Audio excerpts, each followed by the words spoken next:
John D. Rockefeller accumulated more money than 99.99% of people in history. Most people actually think he was the richest man in history in the world and also the first billionaire ever. Now, he did all that without rich parents. He was actually born in poverty in a very chaotic house. He also did it without a college degree, no higher education, in a terrible economy, and with no role models or mentors to help him along, because at his time there were none. And what Rockefeller learned was different from everybody else, because everybody is trying to learn how to earn money, but Rockefeller learned how to control money. And it set him apart from all his other competitors, and it will be very useful for you as well. The thing is, if right now you earn less than $5,000 per month and you have less than $100,000 in savings, in cash, in your net worth, and you are an ambitious but lost person, you feel like you have ambition, you have big goals, you want to do big things with your life, but you just don't know what to do, zoom in, put this video on full screen, and listen closely to what I have to say. Because I've spent more than 100 hours studying John D. Rockefeller, and today I will teach you the 4 rules that will change your financial and money situation forever, that helped Rockefeller become one of the richest men in history, if not the richest man in history. And I've put all in this time so that you don't have to do it. You can just take the lessons and apply them to your own life. Now, the first lesson from Rockefeller that I need you to remember, that I need you to have in your mind as you're on your own journey, is the advantage of poverty. Now, what do I mean by the advantage of poverty? Well, let's start with Rockefeller's childhood. So he was born, I think, in the 1800s. And his home situation from the beginning was really wild and crazy, because his father was this traveling salesman and he sold fake medication to people. So Rockefeller had a mom, her name was Eliza, I think, and he had a father, his name was William Rockefeller, and they got married. And what their life looked like was that Rockefeller's dad would go out and he wouldn't come back for God knows how long. So he would be out for 18 months, 2 months, 3 months. He would come back to them and then he would spend a little bit of time with them. But it was mostly his mom that was taking care of him and his siblings as well. Now, what happened is Rockefeller had to become what I call a teenage adult. Teenage adult because he, in a young age, had to be there for his mom, to support her, to help her emotionally, but then also financially, because he quickly went to work. And he realized that he wasn't able to just have fun and party like his mates from school or people that he grew up around. He just had to become adult really quickly. Now, another part of it is that Rockefeller had a huge inferiority complex, a huge chip on his shoulder, because he didn't like the way people talked about his dad. Back then it was a little bit different, and when you had a family and there was a woman and a man, they usually lived together. So if his mom lived alone and his dad went and he had his all crazy journeys, then all of a sudden there was all this judgment that came on Rockefeller. So he's immediately building his inferiority complex. He's also learning another lesson of ignoring other people. But all of that leaves him in a really interesting situation, because this guy just has no other option but to win. So he is put in a scenario where he can either give up and basically live a very bad existence, or he has to win. Those are his 2 options that he can take. Now, obviously, he puts out a fight and he starts winning. And this is basically him transforming and becoming mature earlier. Now, Rockefeller later in life spoke about how he viewed his time in youth. And he said, this is the quote, you can see it on the screen right here. Oh, how blessed the young men are who have to struggle for a foundation and a beginning in life. I shall never cease to be grateful for the 3.5 years of apprenticeship and the difficulties to be overcome all the way along. And multiple times in Rockefeller's writing, in his speeches, in the interviews with him, you can see how grateful he is for the years of struggle, for the years of pain that he had to endure, for all the hard work that he had to do in the beginning, because he understood what I want you to understand is that when you start poor, when you have nothing, you need to, first of all, mature much earlier, right? So you need to be thinking quickly on your feet. Second of all, you have this huge chip on your shoulder, which gives you motivation, right? So this is motivation. And then what you have here is you have no way out. So you can't actually do anything else. You have to win. And when your back is up against the wall, you're going to fight that much harder. You're going to put in so much more effort into this, right? And that teenage adult part also, like, you mature faster. So when you mature faster than your environment, it gives you a huge advantage, right? So first, poverty is actually an advantage. Just to reframe this mindset, just remember this lesson. It's not something to be afraid of, it's something to actually be grateful for. Now, next lesson from Rockefeller is cash is king. And here there is a really interesting story. So in the beginning, obviously, he has to go to work early, as we've discussed, because of his childhood, because of the situation at home. And what happens is he is very successful in his work. He's actually an accountant. He's really good at it. And there are a few guys who want to start a business together, and they are looking for a third partner. Rockefeller goes into this business, and these guys are older than him, actually. So he's in a really hard environment for a young person, because he has these older, more successful people than him. Now, quickly, what happens is Rockefeller is just putting his nose to the grindstone, working day in and day out, focused on his craft, trying to improve, trying to become better and improve his knowledge. But the people who are around him, these two guys that he started with, they just want to party, they just want to have fun, they just want to go on a yacht, go on a ride with a horse, right? Because you rode horses back then, or go to a restaurant or something like that. And Rockefeller hates that. He cannot tolerate, as he calls it, laziness and sloth and people who don't do things. It's very difficult for him to be in this situation. And multiple times, what happens is they argue. So Rockefeller argues with his partners, because he tells them, hey, we need to work harder, we need to work better. Why are you going out? Why are you going out to party again? And there are many exchanges. And these partners multiple times say to Rockefeller, oh, if you are so smart, then maybe you can buy us out. And they say it in a joking way, right? Because they know that he has no money.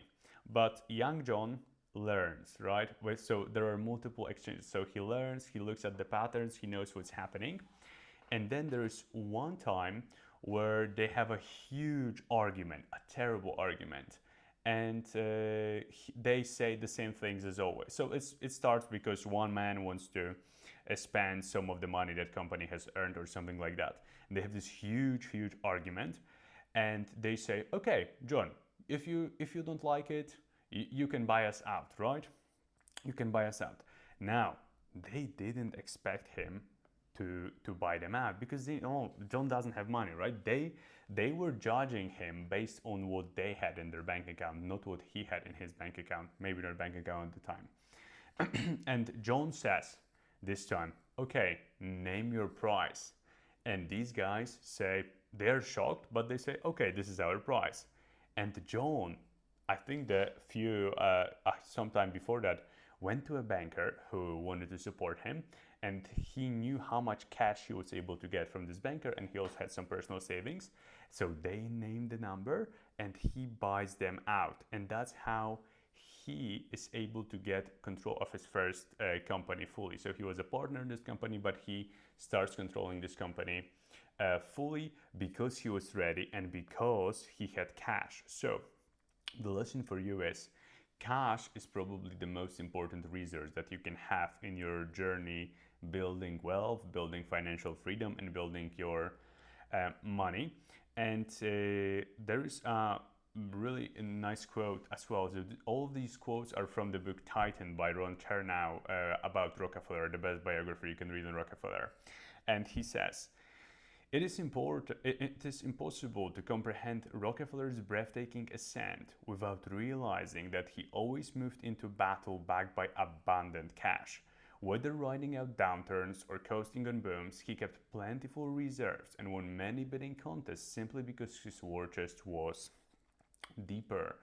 And for you, if you can have cash, you are able to make moves and make decisions. If you don't have cash right now, if you're actually at zero, if you have less than, let's say, $10,000 in your bank account currently, you have no right of making choices. People can just tell you what to do, right? And cash is like a lifeblood to a business. So the more cash a business generates, the more the longer it can live without going bankrupt. And the same is true for a person. So if you are not generating cash right now and you don't have cash reserves, you're probably in a very bad financial situation. And there are many further examples of Rockefeller in his career winning because he was able to have more cash than his competitors. He was able to outspend them by having more cash. So whether he was able to do more marketing, whether he was able to buy more product, or just even outspend them on the product that was better. Now, how did he do this? How did he accomplish having more cash? Now, this one is actually also quite interesting because what you can see, and this is, I think, a lesson that he learned when he was younger in his poverty days, is keep expenses low. So when you read about this guy, what's so shocking and it's hard to believe is how frugal he is, how little money he actually spends, right? I was shocked just reading about this. Like, he had amassed a fortune and this guy was still very humble, not bragging, not showing off. And this is a rule that I didn't put in here, but he's just very quiet, very private person, doesn't speak a lot about his financial success, doesn't show it off. And a huge part of that is keeping expenses low. Whether it was personally, he is known for, when he was younger, he kept a journal and he wrote out all the expenses that he had, right? So when he's going through that period of building himself up, he keeps a journal, and in the journal he writes down every amount of money that he spends. Later on, this guy is already like a billionaire. He doesn't have to worry about money, but he tells his children to do the same. They are ordered to do the same, to track their expenses meticulously, expense by expense, position by position. So this is something that was so key to him. It was one of the values that he held so important to him. Now, there's a really interesting story. So this is later in his career. He's already doing oil, and he was a refiner. So he wasn't digging oil. The people who were digging oil were called producers. He wasn't a producer. He was buying oil from the producers, and he was refining it so that it could be used. Then it was used for lamps, for lighting. And this is in Cleveland, and he had this, one of the biggest events in Rockefeller's career is the Cleveland Massacre. Cleveland Massacre is like where in a span of 7 days, he buys out all of his competitors and he becomes #1 refiner in Cleveland. But there is a story where Rockefeller is buying out a guy's company, another refinery, and like these were similar types of businesses, right? Because they were both running refineries, so they would have the same expenses. You would think they would have the same expenses, they would have similar profits and so on. So they would have a similar business model. Now, what's so interesting is that they are doing this, and one of the strategies that Rockefeller uses to buy out a refinery is he goes to this guy, and this guy doesn't want to sell his business to Rockefeller. And Rockefeller shows him his books, and he shows him that at the same cost of oil. So both of these guys, let's say the oil was, I don't know, $2 per barrel or something like that. The guy who he tried to buy the refinery from was losing money. So this was like he was on minus loss, and Rockefeller at $2 was making money. And this guy looks at it and he was just shocked, bewildered, like, how is this possible? How is it possible that this guy can make money at the same exact price as me, and I am losing money? But this is because Rockefeller knew you keep your expenses low. There is a story about him walking on barrels, and they were adding some sort of an agent to barrels, and I think they were adding 6 drops, and he asked the person, hey, what would we if we tried adding 4 drops? So they try adding 4 drops, it doesn't work, but then he tries, okay, so maybe let's try 5 drops instead of 6 drops, and it turns out 5 drops is enough. And Rockefeller calculated that this one decision, this one improvement that he made was worth like millions of dollars later to him, right? So he just has an obsession on cutting costs, on keeping the expenses very, very low, so that when he's going on the offensive side, when he's investing, when he is trying to acquire new business, when he's on the attack, he has a lot of cash. Keeps expenses low, cash is king, right? Those two rules. You can also see that's how, for example, Warren Buffett operates very similar, right? Low expenditure, a lot of cash. When you attack, you attack. So this guy doesn't take a lot of risk in expenditure. So he's quite low-key, more private. He has a lot of cash because of that, right? He comes from a poor background, so he has all these motivations that are behind him. And there is one more thing, one more rule, one more strategy that makes it all work. And this is, he's a laser. Now, what do I mean by he is a laser? Think about these two objects, right? You have a lamp and you have a laser. Both of them emit light. So lamp is the light and the laser is a light. Now, what is the difference between a lamp and a laser? Well, the light in the lamp is very distracted. It's not concentrated, right? So is it strong? Can it cut through something? Not really, right? Light is just light. Distracted light doesn't do that much. Maybe it will shine you in the eyes, but it cannot cut through something and it cannot destroy something. Laser, on the other hand, is a very concentrated form of light. As you can even see on this picture here, look at this. It's like this beam of light, right? Now, what happens when instead of having a distracted light, you have a laser where you're able to cut through everything, right? And the message here that I want you to remember is be a laser in your business and in your life, and have the power of concentration. And I have 2 quotes here that I want us to read to you.